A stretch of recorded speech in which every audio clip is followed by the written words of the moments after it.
जय हिंद मेरे सेठ सैनियों। और आप सभी का स्वागत है प्रीतम एकेडमी परिवार में। और मैं हूं पंकज कुमार। तो आज हम लोग बात करेंगे आपके क्लास 10th का। जी हाँ दोस्तों, किसका बात करेंगे? क्लास 10th के मोस्ट इंपॉर्टेंट किस पे बात करेंगे? मोस्ट इंपॉर्टेंट हम लोग ऑब्जेक्टिव प्रश्नों पे बात करने वाले हैं। और ये जो प्रश्न मैं आपको करवा रहा हूं ना, यहां से आपके बोर्ड एग्जाम में 100% जो आपका जो बोर्ड का एग्जाम लेगा ना, उस बोर्ड एग्जाम में 100% जो है यहीं से प्रश्न आपके पूछेंगे। तो मैं जितने भी प्रश्न में आज मैं करवा रहा हूं उनको शुरू से लेकर लास्ट तक आपको देखने हैं। और ऐसे अगर देखोगे तो पहले भी मैंने जो है तमाम इन सारे प्रश्नों पर डिस्कस किया है। तो एक तरह का ये रिमाइंडर कॉल है जहां से आपके सारे के सारे डाउट जो है वो दूर होने वाले हैं।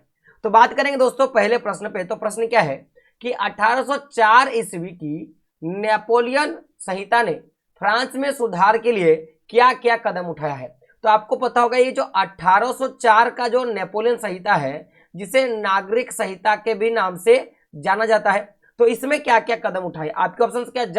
जन्म पर आधारित विशेषाधिकार समाप्त कर दिया गया, कानून के समक्ष बराबरी और संपत्ति के अधिकारी को सुरक्षित बनाया गया, प्रशासनिक विभाजनों को सरल बनाया गया, इनमें से सभी।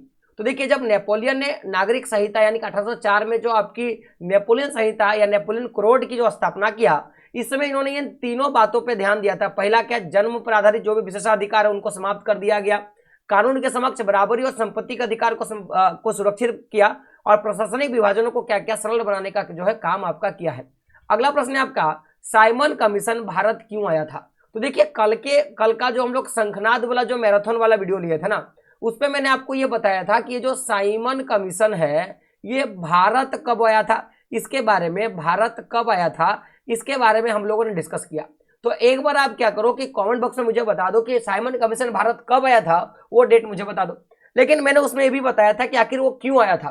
तो आपके ऑप्शन क्या है कि नई शिक्षा नीति लागू करने के लिए, लगान संबंधित नए कानून बनाने के लिए, संवैधानिक व्यवस्था की कार्यशैली का अध्ययन करने के लिए, और व्यापार संबंधित कानून बनाने के लिए।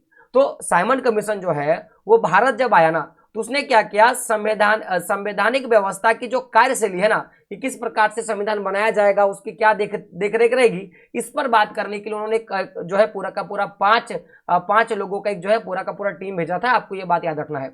अगला प्रश्न क्या है आपका कि 1929 ईस्वी की आर्थिक मंदी, वो जगह इसको आर्थिक महामंदी भी लिखता है, के कारण दुनिया के ज्यादातर हिस्सों में निम्न में से किसमें भयानक गिरावट जो है दर्ज किया गया? किसमें ज्यादा गिरावट देखने के लिए मिला? ऑप्शन क्या? उत्पादन, रोजगार, आय और व्यापार, इनमें से सभी। तो मैंने आपको कल ही बताया था कि अगर इस प्रकार का ऑप्शन रहेगा तो आपको क्या मारना है, तो इसमें आपको इनमें से सभी मारना है। लेकिन अगर कहीं पे अगर मुख्य रूप से बोलेगा और मान लो कि ये वाला ऑप्शन नहीं रह के यहाँ पे आपको कृषि लिखा हुआ होता, तो आप क्या करते? उस समय आप कृषि मारते। लेकिन अभी अगर ऑप्शन में देखोगे जो आपका ऑप्शन है उसके हिसाब से आपका आंसर क्या हो जाएगा? इनमें से सभी क्या होगा? आपका आंसर हो जाएगा। अगले प्रश्न में बात करेंगे।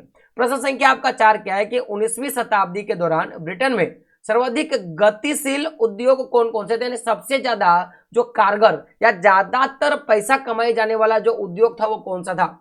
आपका ऑप्शन क्या है? धातु और चीनी का उद्योग, कपास और चीनी का उद्योग, कपास और धातु का उद्योग, कपास और पेट्रोलियम का उद्योग। तो ऑप्शन नंबर 3 क्या हो जाएगा? सही हो जाएगा। कपास और धातु का उद्योग क्या होगा? आपका सही हो जाएगा।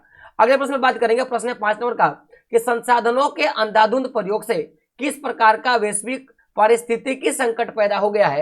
यानी कि जब ज्यादा मात्रा में संसाधनों का प्रयोग कर रहे हैं ना, तो इससे क्या देखने के लिए मिला है? ऑप्शन नंबर 1 क्या है? भूमंडलीय तापन, यानी कि भूमंडलीय ताप जो है आपका वो बढ़ रहा है। सही बात, बढ़ रहा है। ओजोन परत का अवक्षय, जी हाँ दोस्तों, ये भी देखने के लिए मिल रहा है। पर्यावरण प्रदूषण भी देखने के लिए मिल रहा है। यानी कि इनमें से सभी आपका ऑप्शन होगा। ऑप्शन नंबर क्या होगा? 4 आपका सही हो जाएगा।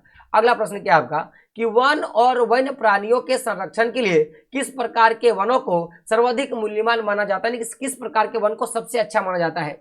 तो वनों को हम लोगों ने विभाजित किया था, जिसमें हम लोगों ने सबसे पढ़ा था कि आरक्षित वन क्या होता है, वर्गीकृत वन क्या होता है, अवर्गीकृत वन होता है।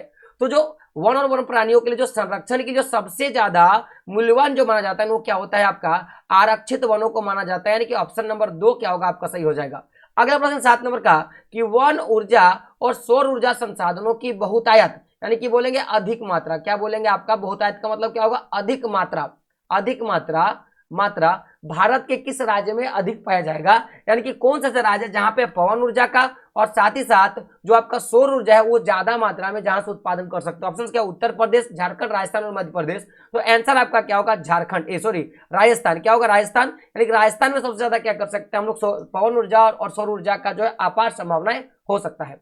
अगला प्रश्न है आपका कि जब 1956 में, कब का घटना है, 1956 में श्रीलंका में कानून बनाया गया तो उनमें किन किन बातों को जोड़ा गया, यानी कि जो कानून बनाना उसमें किस किस बातों को जोड़ा गया। पहला क्या है, सिंहलियों को एकमात्र राजभाषा, सिंहली को एकमात्र राजभाषा घोषित कर दिया गया। हाँ दोस्तों, क्योंकि वहां पे बहुसंख्यक कौन था, सिंहली, और ये जो बहुसंख्यक होने के कारण क्या था कि इसका जो भाषा है उसको राजभाषा घोषित कर दिया गया। साथ ही साथ सिंहली जो समुदाय के लोग हैं उनको नौकरियों में प्राथमिकता भी देना शुरू कर दिया, और इनका जो धर्म था, ये तो सिंहली लोग ज्यादातर मात्रा में जो बौद्ध धर्म को मानते हैं ना, तो बौद्ध धर्म को क्या दिया गया, संरक्षण देने का बात किया गया, उनको बढ़ाने का जो है बात किया गया था। तो इन सभी कारणों पे जोर दिया गया था। तो ऑप्शन नंबर 4 क्या होगा आपका, सही हो जाएगा। अगला प्रश्न है आपका, निम्न में से कौन कार्यपालिका और विधायपालिका द्वारा बनाए गए कानूनों पर क्या करता है, अंकुश रखने का काम करता है। तो आपको पता होगा कि ऐसे अगर दिखा जाए तो हम लोग क्या करते हैं, एक तो आपका कार्यपालिका होता है, दूसरा क्या होता है आपका विधायिका होता है, और तीसरा आपका क्या होता है, तीसरा आपका होता है न्यायपालिका। कौन होता है आपका, न्यायपालिका। तो इसका थोड़ा काम समझिएगा। विधायिका जो है वो कानून बनाने का काम करता है, ठीक है। ये क्या करता है, कानून को लागू करने का, कानून को क्या करता है, ये लागू करता है। और वही बात किया जाए न्यायपालिका का, तो ये दोनों, ये जो कानून बनाया गया और इसके द्वारा जो कानून लागू किया गया, तो इन कानूनों को जनता सही से कर रहा है कि नहीं कर रहा है, अथवा ये जो कानून बना रहे हैं ना, उन कानूनों का उल्लंघन हो रहा है क्या, इसको देखने का काम करता है। यानी कि इन पे अंकुश रखने का काम कौन करेगा, तो न्यायपालिका इन पे अंकुश रखने का काम करता है। ऑप्शन नंबर 3 आपका क्या होगा, सही होगा। बात करते हैं अगले प्रश्न पे। तो अगला 10 नंबर का प्रश्न है आपका, देखिए प्रश्न बड़ा इंपॉर्टेंट है कि पोखरण, भारत ने अपने परमाणु परीक्षण किए हैं।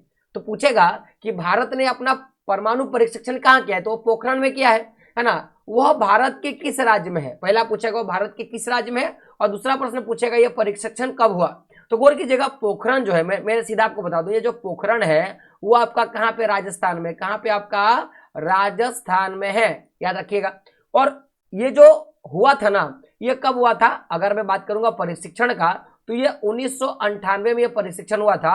यानी कि ऑप्शन नंबर 1 क्या होगा आपका, सही हो जाएगा। अगला प्रश्न है आपका, सामाजिक विभाजन अधिकांशतः डैश पर आधारित होता है, यानी कि समाज का जो विभाजन है वो किस पर होता है, मृत्यु पर। आपके ऑप्शन क्या है, मृत्यु पर, विवाह पर, जन्म पर या शिक्षा पर। तो देखिए जो सामाजिक जो विभाजन होता है ना माय डियर फ्रेंड, वो किस पर होता है उस पर बात करेंगे। तो सामाजिक विभाजन जो होता है वो जन्म पर आधारित होता है। आप जिस स्कूल में जन्मे हैं या जिस जाति पे जन्मे हैं उसके आधार पर आपको जो है उस जाति का मान लिया जाता है। तो ऑप्शन नंबर 3 आपका क्या होगा, सही होगा।